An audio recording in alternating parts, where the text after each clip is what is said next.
Welcome, Joyce. How are you doing? I'm doing good.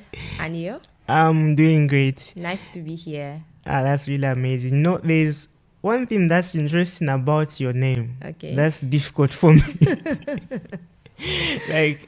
Sorry that I just called you Joyce. I didn't mention the surname. Like, what's your surname? Like, what are your full names? Okay, my name is Joyce Busola Joyce. Mm-hmm. Yeah. And someone might be wondering, of course, someone might be familiar with your accent because it's easy to tell when someone is I don't want to mention the country. So, like, who is Joyce? Where is she from? Okay. So, I'm Joyce, like I said. Actually, my first name is Busola, but most of my folks call me Joyce. And online, on my online presence, I'm known as Joyce Busola. That's like the brand name. But I'm a medical doctor. I completed medical school about 9 months ago. And now I'm doing my residency here in Moscow.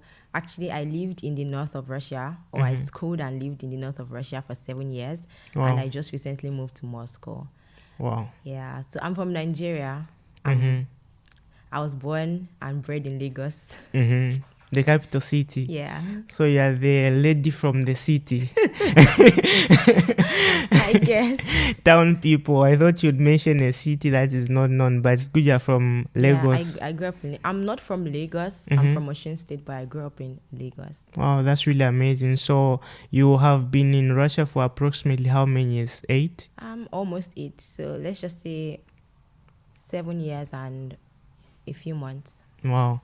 And what are some of the things that you have like been doing apart from your medical career? Because I have been seeing you've been doing a great job with your blogging. Thank you. It's really amazing. Thank you. So is that the only thing you've been doing, or is there anything else that you've been doing? What has been keeping you engaged? Okay, I'm a girl of, let's say, many talents or many interests. Actually, I don't think you're talented in many things, but there are things you pick up along the way. So in my first year of medical school, I got into modeling. Growing up, I always wanted to model, but then my height is not the typical model height, but maybe I could pass with my stature. Okay, but then I had the opportunities, and one thing that always baffled me was the fact that Russian makeup artists, they just did not understand my skin tone. And it wasn't just my problem, it was the problem that many people had. And I had the opportunity to go back to Nigeria in summer 2016. And then I went for a profession. Actually, my parents insisted that, I learn a skill. Okay, my parents are very big on, regardless of what you're studying, just have extra skills. You don't know when they'll be needed. So I had the choice, should I learn makeup artistry, or because I also started making hair at the time for people. I just learned from YouTube. So I was thinking maybe I should probably pursue this, but I eventually pursued makeup artistry. Wow. And that basically developed my love for beauty, and it has also inspired what I'm currently doing right now.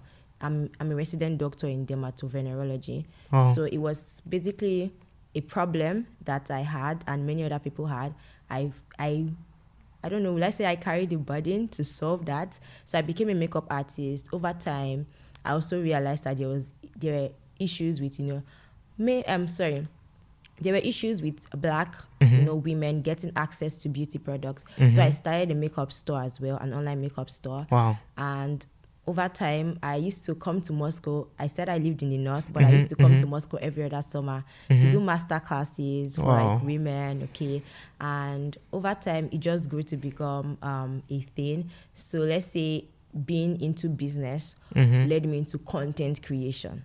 So I think I just follow the journey. Like I find something, the journey brings me somewhere. And was it planned? It wasn't planned. But I know that as a child, I was I was everywhere. I was in choir. I was in drama. I used to read the news in school. I did some choreography at some point. I've just always been that kid, that always wants to do something. Do stuff. Yeah. Wow. And there's a very important point you mentioned out why you said your parents were tough or hard on you to develop another skill of some sort. Now, it gives me, not only me, but many people have observed this. Like, Nigerians have typically, dominated a lot of fields, especially in Africa. We talk of music, we talk of fashion. We have seen Nigeria, even in leadership positions. Is it a concept of population, culture, or what do you are from Nigeria? You are the right person who's supposed to answer this question. So I'm curious. Okay, I think there's an influence of different factors. Of course, I grew up from, my parents were educated, and my family, or the family, I grew up around people that were not just professionals, but also business people. I quickly learned as a kid that you can't just do one thing. I mean, we talk about different streams of income right now, right? And it's a Nigerian thing. An average Nigerian man or an average Nigerian person has multiple things that they are pursuing. I think another thing has to be a major thing has to be the structure of the country. Life in Lagos, the capital city where I grew up, where it provides a lot of opportunities, just like Moscow here, it's also very difficult. Wow. When it comes to opportunities, you have to pursue it. So that's why you find someone that is a doctor in the day and, makeup artists in the evening. That's an example that came to my mind. But you find that many people, they are teachers, but they are still, even if selling something to their peers. So I think it's just a cultural thing for us. Of course, the population, because Nigeria, as we all know, is the largest African country in the world. So our population is a lot. And then imagine a family of 12, a father, a mother, and 10 children, or maybe 5 children. Definitely you have to make ends meet. And many people grew up, in conditions where you are the breadwinner of the family. Even as a young child, you find, the stories that most people have. You grew up with 3 siblings. And your parents were not well to do. They had to make, to put things together. And you quickly had to grow up as well. Okay.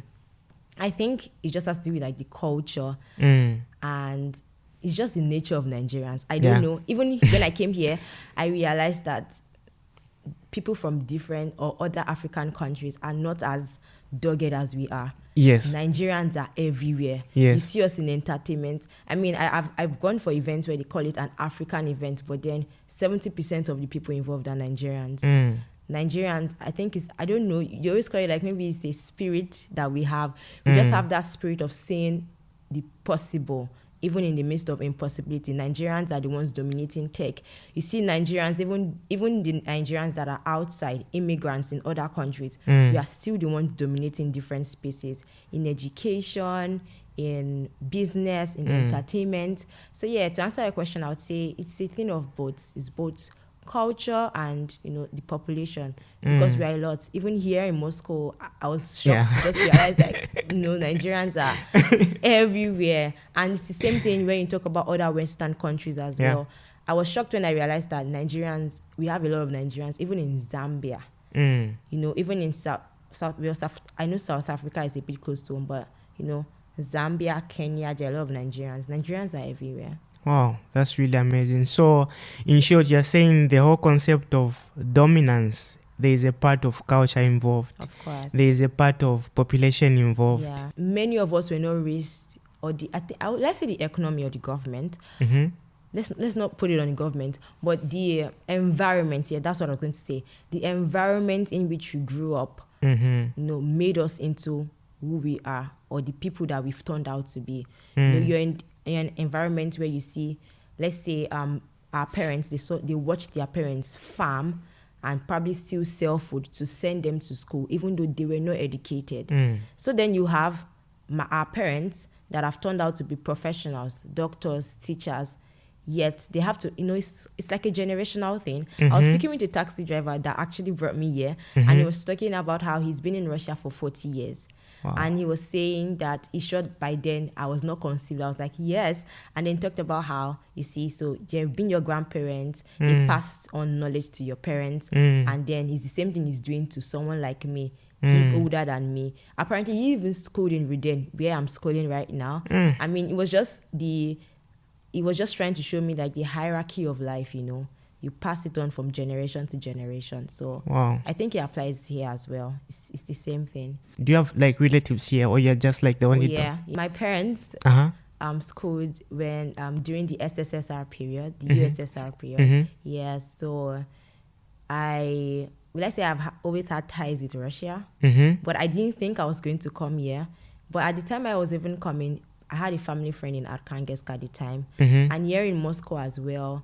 I have like, well, I wouldn't say close family, but relatives, or at least someone that knows someone that knows someone. Yeah. And I also have cousins, actually. I have cousins in the other cities as well. So, like, the whole thing of you being here in Moscow, creating content, was it something that has been inspired by someone you have been seeing out there? Or it has just been, a dream, a personal passion that you have developed with time?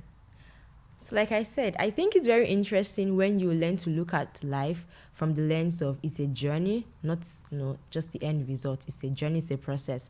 And like I told you, I realized there was a problem. I tried to solve it. That problem, bettered something else, bettered a new passion, and that also led into something. So it's more like I've just been on the journey of life, just trusting God along the way. When I find something new that I'm willing to pursue, and then I go after it.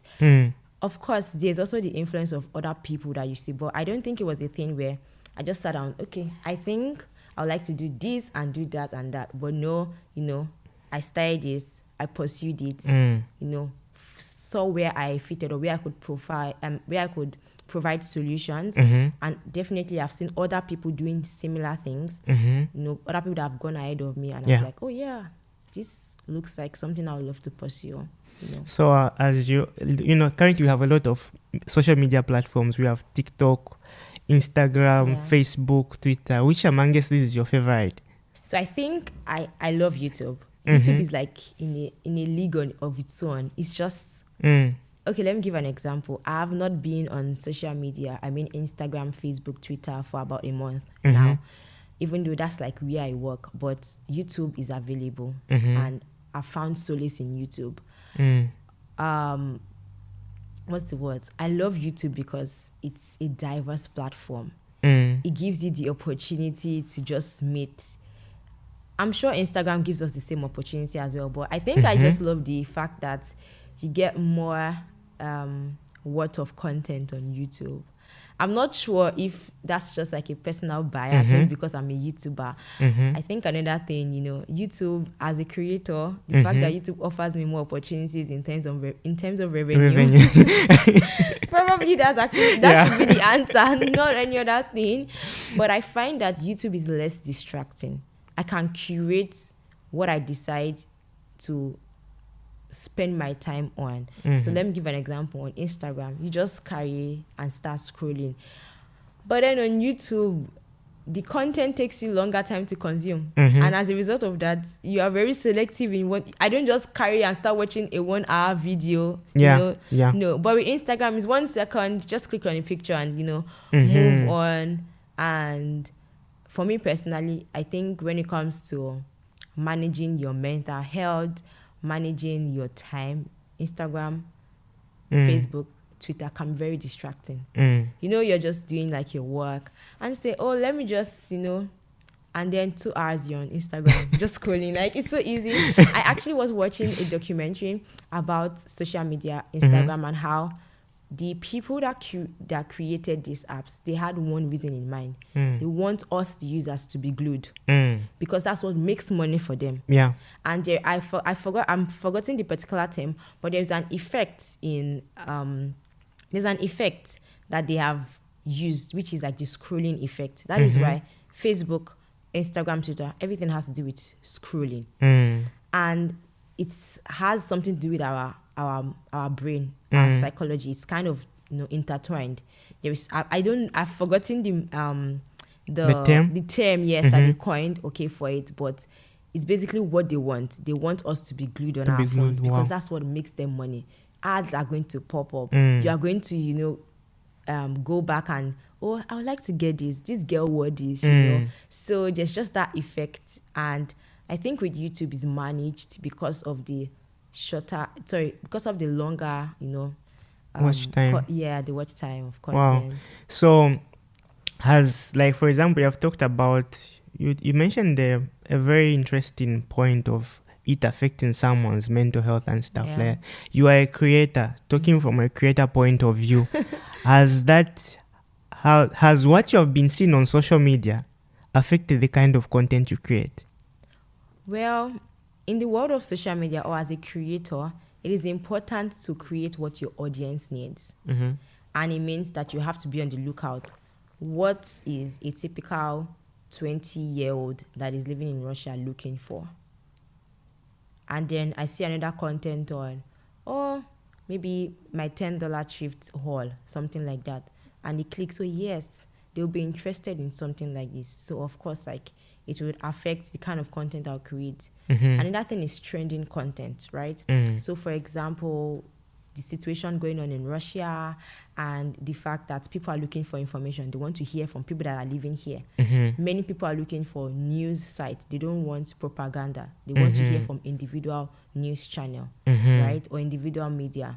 So now I create a video about my life as a foreigner in Russia under sanctions, you know? Wow. Even though ideally I wouldn't create something like that. Ideally, I wouldn't want to involve myself in anything that has to do with maybe politics or economics. But because there is a need, you know, for more information on this trending topic right now, you know, it's more like you have to jump on it as well. Yeah, so I think that's like the effect of that. So in short, you know, the most interesting part is people just feel of content creation as you get a camera, you start talking. But according to how you have put it, it's like you don't just need to create content. You need to understand what you're doing. Because you have mentioned the point of being open to what's happening. Yeah. Like current news or whatever is like going around the world, and you create content in line with that. So you have been creating content. You have talked about makeup. Yeah. How have you made sure, or what are you doing as a person to make sure that your content is relevant? Okay, so let's put it this way. Like you said, being a content creator is not about getting a camera or a phone. Even though that's where most of us actually started. But along the way, we had to realize that it's deeper than that. So there is something that I realized, you know, many people think of things just from the surface. But there are layers into this. So let's take, for example, we are in a room right now. And this room has several doors. But then you just come into the entrance, right? And you're just sitting around. And later you realize, oh, there is another door. There is another door. There is another door. Meaning you picked up a camera or you saw someone creating a video on YouTube. You entered. And then you got into it and you realized, oh, you need to understand, why am I creating content? Who am I creating content for? What do I want to gain from the content that I'm creating? What effect do I want to have on the people? And it probably even goes bigger to, I want to lend my voice on something. I want to, you know, I want to be able to relate with people of this particular class. I want to have a community of my own. I want to be able to, you know, provide relevance in my craft through this platform. Then you realize it's more like holding the camera just ushers you like, oh yeah, now you're here. Now you have to learn editing. Now you have to learn how to even operate a camera. So I recently got my camera like a month ago. Before then, I've been using just a phone. And you know, aside the fact, maybe cost, aside from money, one major thing that was a struggle for me was I could not imagine myself using a camera. I had a laptop for over a year, but I never used it to edit videos. Because it was just, I think it was a mindset thing where I just could not imagine myself with these big gadgets, and just every time I see people, I never even bothered to check how they did it, but it was just like terrifying for me to even think about that. But right now that I learned how to with few tutorials, now I'm thinking of the next gadget, you know? So like that's how like the world of content creation kind of goes. It's beyond just creating content. So to answer the question on relevance, I think this now comes where we talk about niche, right? And audience. So these are the skills that I have. Or these are the things that I'm interested in. And I think I can give value. I think the key word is value. What value do you have to offer? What solutions can you prefer to what kind of problems? So I started YouTube doing beauty tutorials. I used to share, this is how you can build your kit for your personal makeup. And over time, I realized I'm a Nigerian. When I was coming to this country, there was YouTube, but I could not get information, right? So I went on YouTube. I'm like, no one is talking about how to come and school here. Or at least people that are talking about it are not people like me. Yeah. And I know people like me need this information. So I remember last year, 2021, I just decided that I'll share content about living in Russia. And I started just giving like details, how to come and study, how is Patfak, how is life here. This is what is the cost of living is like. And actually, even though I started creating content on something else, no one was paying attention to me until I started giving value on a particular topic that people needed solutions to. And that's what started creating the relevance for me. I received an award earlier this year in the category of the social media personality of the year. Last year I received an award as a video creator of the year. But many people didn't know I've been creating content before all of this. Right now I'm walking on the street and I meet someone from Cameroon telling me, I watched your YouTube videos, they helped me to come here. Wow. You know, and that person tells me, his brother is also coming. Wow. So I think that's relevance, right? Impact. Yeah. That's where, like, you know, understanding what do I want to lend my voice on. Right now, I'm a health professional, right? I'm a beauty professional. I can decide tomorrow to say, I want to share content about skin diseases for Black people. You know, okay, let me give an example. I am doing my residency, right? But I don't get to see Black skin in the clinic, right? I see majorly Russians and Caucasians and Asians and all of that. But that has stemmed a sort of curiosity in me. Yeah. You know, it's more like, how would it be to bring in Black skin diseases to the Russian community? You know, I understand that Black people are also living here as well. And many of them are with skin diseases. But because they feel dermatologists here would not understand their skin, they don't even bother, you know, something like that. So now that's a problem I'm trying to find a solution, you know, about. And then I decide to lend my voice about it. Wow. Yeah, so I think that's how relevance starts. It just starts with picking a problem that you are willing to prefer a solution to, and you have the answers. So that's how someone can just come on YouTube and do how to make $10,000 in a month. Many times these people don't even make that amount of money, but they can do research and tell you this is what you need to do. Yeah. That's content. That's relevance. Yeah.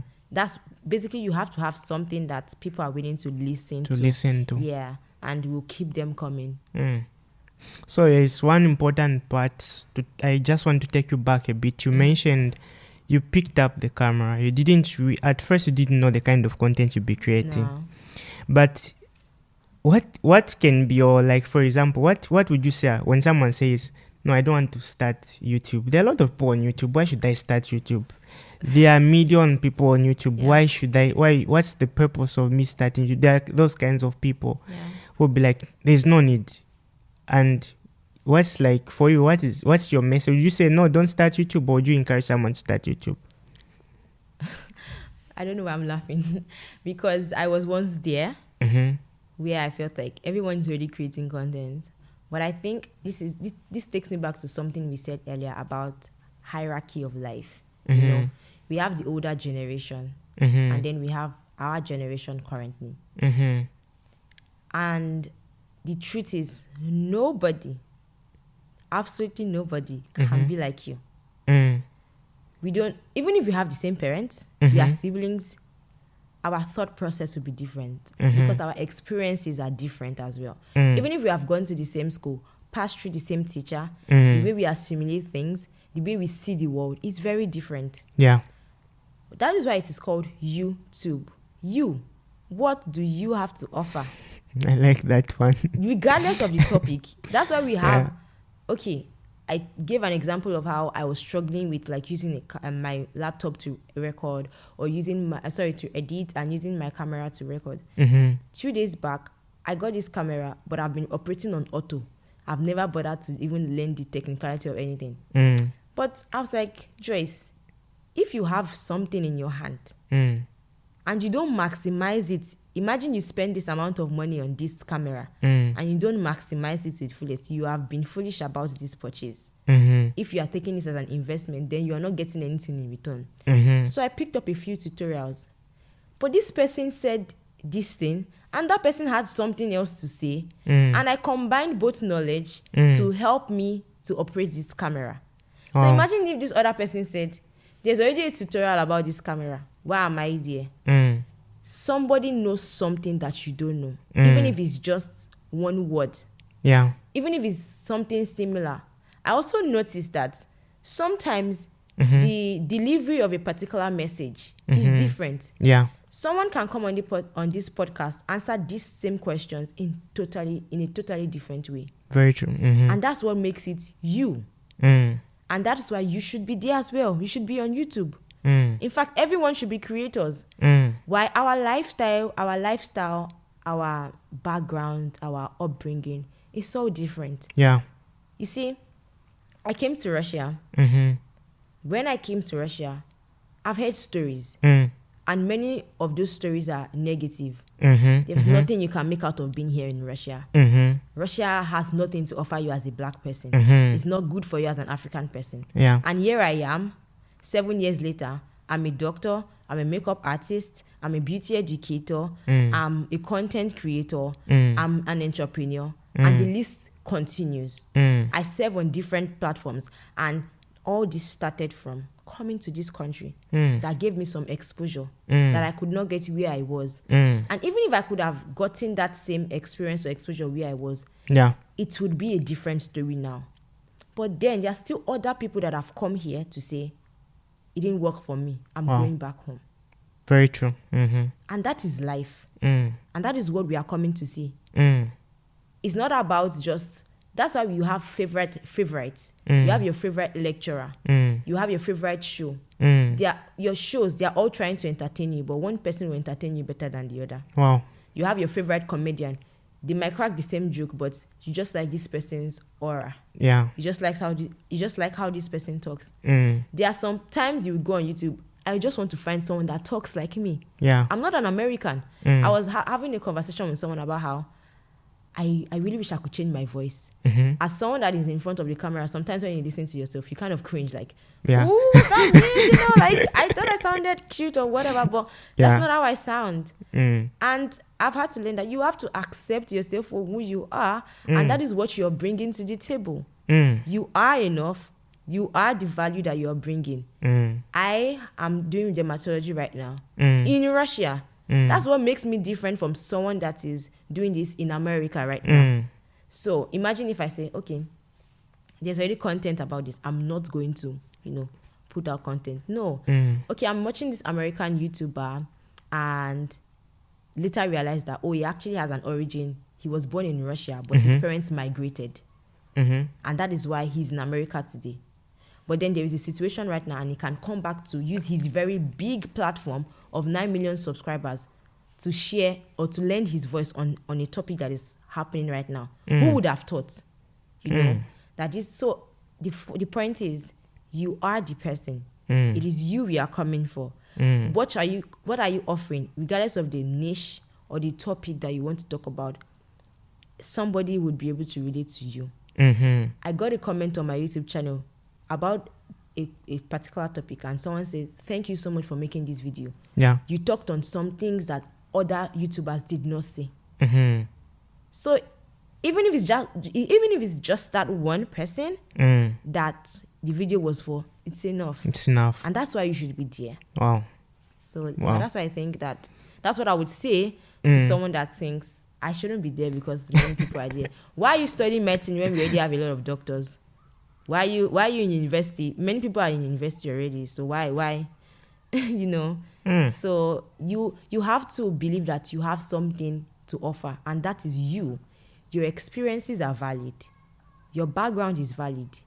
Your thought process is valid. And many other people can learn from that. So it's just really important to be able to, I think it's an internal process first. Yeah. See yourself for who you are and the value you can offer. So regardless of what someone is being successful in something already, doesn't mean you cannot also be successful in it as well. So yeah, that's what I would say. There's one important point that you have mentioned. You mentioned the aspect of, someone feeling like less of themselves. Maybe a content creator, feel less of themselves. No, someone has already made a video about this. Yeah. But you are like, no, the message can be shared differently. Now, you as a content creator, how have you managed to maintain the balance of your self-esteem? Because you talked about your voice. Yeah. Sometimes you're speaking, you don't like the way your voice sounds. Many times. Yeah. How have you managed to maintain the tempo of trying to put out content out there despite, these kind of negative thoughts in your mind? So like I said already, it's a huge job, Self-esteem is first an internal thing. Although it can be validated by, the comments that people say to you about something that you've put out. But first is an internal work. How do you see yourself? Do you see yourself as someone that is valuable or has value to offer? The reason why this is important is it's very easy to just focus on the result and forget about the process. And I think that's where comparison comes in. And that's what in turn leads to self-esteem issues. So I create content, and it actually happened to me recently. I create a content that someone else, or other people have created, and they've been like massive views. But then the truth is, for my channel, I actually got increased views. But because it was not as much as what these other people were getting on their channel or were attracting on their channel, I felt like, what am I doing wrong? But I had to sit down with myself. Your video is valuable. That is one, because I know that what I put out was valuable. Exactly. But I also have to understand that the success of something is influenced by different factors. It could be the fact that I am of a different nationality, or I'm a foreigner in a particular country. So people will tend to listen to a citizen of that country than myself, than I'm a foreigner. Sometimes even your nationality gives you off on YouTube or on the content that you create. Someone would rather listen to someone abroad than you that you're in a different place. It happens. But my understanding of I'm not what I create. Wow. I am not the result of what I create. I am not those views or those amount of subscribers. I am Joyce. I am valuable. I am successful even before I create a video. That video is not what makes me successful. It's about the internal work that I have done. How am I seeing myself? It's just how they tell you are not your failure. It's so cliche, but it's the truth. When we learn to see ourselves beyond results, then we'll begin to create balance. So you see this self-esteem thing we are talking about, it can have a positive effect or a negative effect through social media. So you can watch a video on YouTube that helps you to become a better person in your craft, and that increases your self-esteem or your self-worth. And you can also watch a video that will make you feel less. But it still goes back to the fact that it's an internal work. Who are you? How do you see yourself? The fact that you failed at something, or the fact that this video did not do well, doesn't define you as a person. You are still that valuable person. How about you look at what you can learn? Even with failure, with even comparison, how about you look at what you can learn from maybe this other person's life instead of taking the negative? As an adult, it's your responsibility to manage your emotions. It's your responsibility to manage your thought process. What are you taking in? What are you affirming to yourself? What are you meditating on?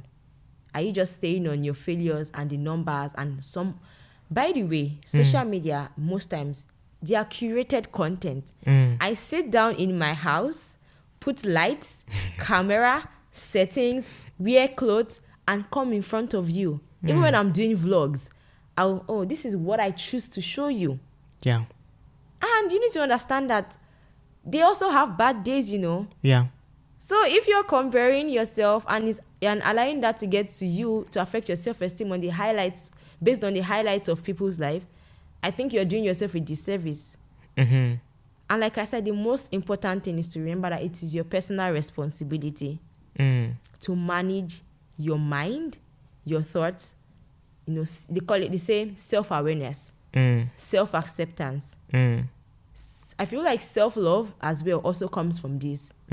So self-love comes from self-acceptance. Who do you see yourself as? I told you about my voice. But then I have to accept myself for who I am. This is my voice. I was born in Nigeria and I grew up in Nigeria. I grew up in Lagos. And I'm not in a country where I don't even speak English half the time. So except I go through some extra trainings before I can get my voice to sound like someone from America or a British person. It's going to take a lot of work. But I need to accept myself for who I am right now. And I'll create this content regardless of how I think or how I assume I should sound. Wow. So I think when it comes to self-esteem, it's just a personal responsibility. You have to be the person to say, this is who I am, and I accept myself for who I am as I go on this journey to become the best version of myself. So regardless of what this person is doing or what the other person is doing, I would take the lessons. Oh, this girl shared about 10 habits that is making her have the kind of life that she's having right now. Okay, I'll pick a habit. Not that I start comparing myself. See you're so lazy. See how hardworking she is. And no, all of that is just bringing yourself down. I even think comparison is also important because sometimes you can be in a bubble of your own world and you are not even improving. But sometimes it takes someone else's life to trigger you to, this is possible for me as well. And I can go for it. And sometimes it's like you are comparing yourself with people that you should be learning from. So when you look at people that have gone ahead of you, what lessons are you taking from them? You should say, okay, this is where I am right now. I would like to be there where he is or where she is. What can I take from her? Yeah. That should even make me excited to go on the journey. But then we are humans. We have those moments when you feel less of yourself. It's okay. Yeah. To accept emotions for what they are. I would say emotions are it's like a feedback loop. Yeah. You feel sad, but it's telling you something. You're unhappy about yourself. How about you work on yourself, not focusing on the fact that someone else has it better than you? And sometimes it's an illusion. You think they have it better than you, but you don't even know the problems they are dealing with. Exactly. Big things come with big problem. Okay, I was using a phone to record before, and now I have bigger problems because now I'm using a camera. Yeah. Now I have to get some other gadgets because and then you're seeing my video. You're seeing my videos on YouTube like, oh, she's doing so well. I want to be like her. But now I have bigger problems to deal with. Do you want my problems? When you want to compare yourself with people, ask yourself, do you want their problems too? Yeah. So I think it's very important to learn to look at life, from the inside. Yeah. Okay. Then I also want you to say something about the aspect of collaboration. Okay. Because I've seen you work with quite a number of people. One of those can be Masiliso and some other content creators. So what do you think has that impacted your creative aspect as a person? Because names pop up in different kinds of scenarios and different kind of ways.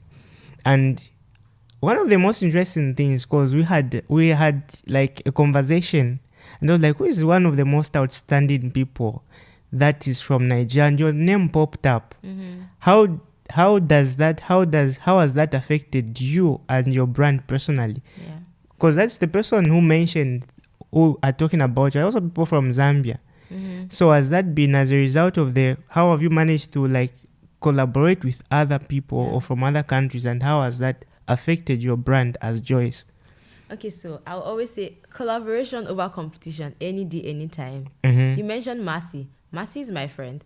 Mercy, in terms of numbers, in terms of experience, she has gone way ahead of me. Mm-hmm. So imagine me thinking like, oh, I want to, beat her to what? So there comes collaboration. It's an opportunity. Mm-hmm. I embrace collaboration. I don't even think I've done enough of it. Mm-hmm. I look forward to doing more. Why? Because I realized that when I collaborate with people, you learn from them. Mm-hmm. So I had a recent collaboration with Mercy, right? Mm-hmm. We had a class for content creators. Mm-hmm. And that class was amazing. Mm. Mercy came with a wealth of knowledge. I came with my knowledge as well, with my experience, the platforms that I've used. And we were able to deliver more value to the people that came for that class. Because now it's two heads coming together. Yeah. Like they say, I don't know this African proverb, but you talk about how, a broom, how will you call it a broom? Is it a stash of broom or something? So there are different sticks coming together. Yeah. But when you use that bunch, a bunch of broom, when you use like a bunch to sweep, you get things done easily. But imagine just two sticks coming together, or just one. It gives you, less, what's the word? It doesn't give you as much effect. Yeah. Of course, there is room for individuality. There are times where there's some content I have to create. I know that, it should be just me. But then I also know, like, when it comes to collaboration, it's very powerful. I have the opportunity to reach a wider audience, for example. People that already follow this person will get to know me. And people that follow me will get to know this person. I think it's very helpful for the ecosystem, the creator ecosystem. Because that way, we are learning from each other. We are providing more value. We are we are growing the industry even better. Yeah. So I would always choose collaboration over competition. I think there is so much to gain from collaborating with people. It's just like classwork. You know how we're in high school and then there is a classwork and you have like your group, your clique of people. And that way you can just rub minds together and it gives you better results. Why? Because there is an extent to what you know. Trust me, where you know is where someone else's knowledge begins. I mean, the extent to which you know is where someone else's knowledge begins. Yeah. So imagine I have about, let's say, 2,000 followers, and then I'm collaborating with someone that has about 1.8 million followers. Definitely, they've done something to get to where they are. Yeah. And of course, sometimes when you look at just numbers, you might think, well, why am I collaborating with this person? She's small, But when you think beyond that, when you think beyond just numbers and you look at what can I learn from this person, I think we can always learn from each other, big or small. We can always learn from each other. There is always something that someone doesn't know. Yeah. That, you can always learn. Either they are bigger than you or they are smaller than you. So sometimes as creators, we might tend to even compare ourselves or compete. You're like, I want to also just take space as well.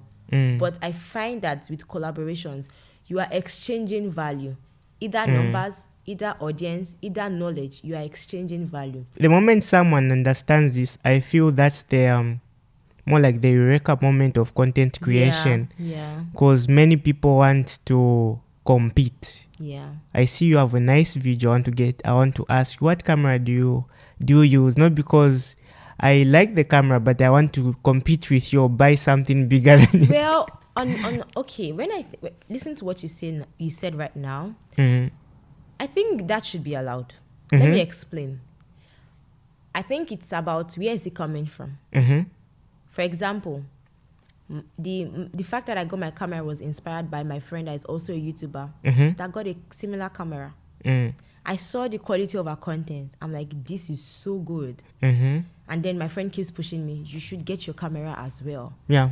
But I told you I never wanted to get the camera because I'm just like, yeah. But when the opportunity came and I got it, I did because I was inspired by someone else. Now we have the same camera. But the truth is, like I said, it's still you. No matter how much, even if we are creating the same content, the same topic, it's still going to be different. Yeah. So I think that should be allowed. It's okay to learn from people. I think the problem now is if You are seeing it as you want to fight. No. Now I'm getting, why are you looking out for what this person has? That's the question. For me now, I saw the quality difference. I'm like, this would be good to have. And then now I have it. Yeah. And yes, I might seem like I'm on the same level with this person, but because I did not get it out of spite or competition, now our conversations are different. We cannot talk about the same camera settings. Say, oh, what camera settings do you use? I sent my friend recently, some tutorials on this camera that I saw online. And she's like, oh, she'll check it out as well. So now, that's like positive comparison, if there's anything like that. Yeah. Or inspiration from the fact that someone had something. So like I said, it's still an internal work, If you think that you're in a competition with people or that you are not enough and you need this to become this, then that's the problem. Wow. Oh, one thing I would like to add, many times we focus on the things you need to get to become something. When in essence, you need to become first to be able to have those things. I was listening to Jim Rohn. So Jim Rohn, I'm sure you know him. Yeah. I don't know, his words are just, every time when I listen to his videos, he says similar things. He always talks about how you attract success. Yeah. You attract success. It's who are you? Who are you? Are you that person that can attract what you want to be?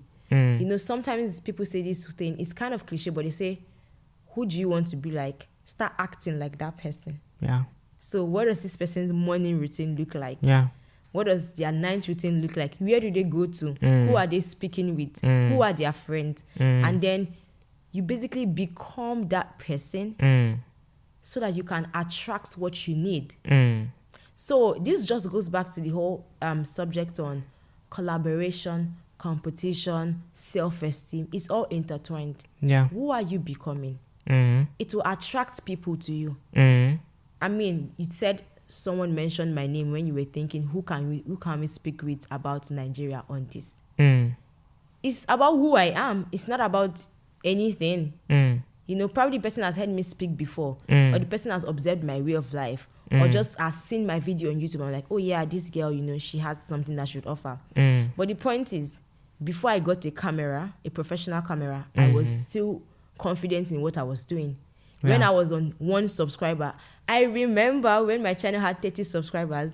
Sometimes I still go back to that video I did. I was jumping in so much excitement, Yeah. So it's about who you are and accepting yourself for who you are. So regardless of the stage, where you are at whatever time, you are content in who you are while you are reaching for who you can be. So there is no point for comparison. No point for competition, except you are doing it in the positive light, except you are trying to maximize, the better part of it. Social media is this. Right now, I told you I'm not on Instagram, but YouTube has been a great resource to me. I'm getting more productive because now I consume more productivity content. I can go on YouTube and watch what a dermatologist has to say about this skin disease. There is so much to learn. Yeah. So it's basically dependent on you and the personal responsibility you're going to take. Am I going to focus on the negative, or am I going to maximize the positivity present? Wow. That's really, really amazing. So someone out there might be wondering, how do I connect with Joyce? Someone might be inspired. I'm sure a lot, not just some, but a lot of people might be inspired by you. Hopefully. How do they get in touch with you? I want you to talk about your YouTube channel, Instagram, Facebook, everything, because someone might be there wondering how to reach out to you and get some content. Okay, so I think one good thing that I have done in terms of personal branding is my name. It's Joyce Busola across all platforms. I don't know, I do this thing once in a while. I was in the metro yesterday and I just googled my name, and then I saw my blog. I have a blog, joycebusola.com. I saw my YouTube channel. I sometimes also do some stock photos, images. Yeah. So I also saw different platforms and websites that had used my image. But then everyone can easily give credit to, Joyce Busola. Yes. So even my old blog, my name is just Joyce Busola on all platforms. it doesn't change. Actually, these are the only names I have, like aside my surname, Joyce Busola. So that's my name across all platforms. On Instagram, it's Joyce Busola. On YouTube, it's Joyce Busola. On Facebook, it's Joyce Busola. My LinkedIn, I don't know. There's an issue with like LinkedIn working here in Russia, except to use VPN. So I've not really built that, and I'm hoping I'll be able to do that. I think it's just like a mindset thing as well. I'm like, what am I putting here? I'm just like, I only have 1 degree, but then definitely I've learned that, with LinkedIn, like it gives you access to professionals and stuff. So by the time I'm sure by the time you're seeing this podcast, I'm sure it would have been there as well. So Joyce Busola, LinkedIn. On Twitter as well, it's Joyce Busola. I have a Telegram channel, Joyce Busola. It's Joyce Busola everywhere. It's so easy to find me. And by the way, it's just a tip in personal branding. Make sure your name is accessible, like make sure it's something that people can easily remember. Sometimes I go on YouTube and Joyce Busola is actually a keyword right now. People just said Joyce Busola and they easily find my content. Wow, that's really amazing. No, it has really been a pleasure to have you on board, and I look forward for us to have much more better discussions with time. I'm glad and delighted to have you on board. Thank you so much. Hope you enjoyed your time. Of course I did.